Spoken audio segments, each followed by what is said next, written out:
I am ready. Serbisyong totoo ng GMA News. Naging bagyo na ang low-pressure area na nasa West Philippine Sea. Ang update ihahatid sa atin ng ating resident meteorologist, si Ginoong Nathaniel Cruz. Mang Tani. Mel, namataan ng pag-asa ang bagyo sa layong 440 kilometers dyan sa may kanluran ng Northern Luzon. Taglay ang lakas ng hangin 65 kilometers per hour near the center at bugsong aabot naman ng 80 kilometers per hour. East-southeast ang paggalaw ng bagyo sa bilis na 10 kilometers per hour.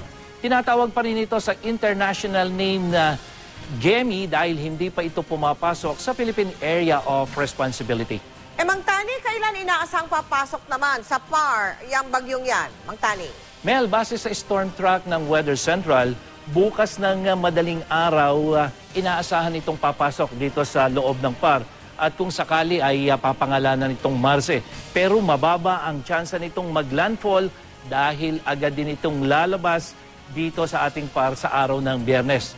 Hindi pa tayo direktang naapektuhan ng bagyo pero dahil sa tinatawag nating trough o yung extension nitong bagyo kasama na ang pinag-igting na hangin habagat, magiging maulan ngayong araw. Asahan pa rin natin ang pag-uulan bukas dito sa Luzon hanggang dyan sa may hilagang bahagi ng Visayas at yung kanlurang bahagi nito.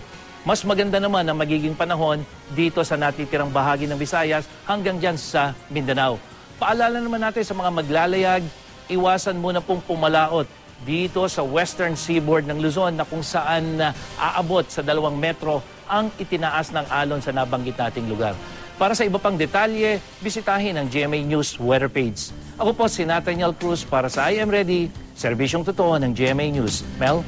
Maraming salamat sa iyo, Mang Tani.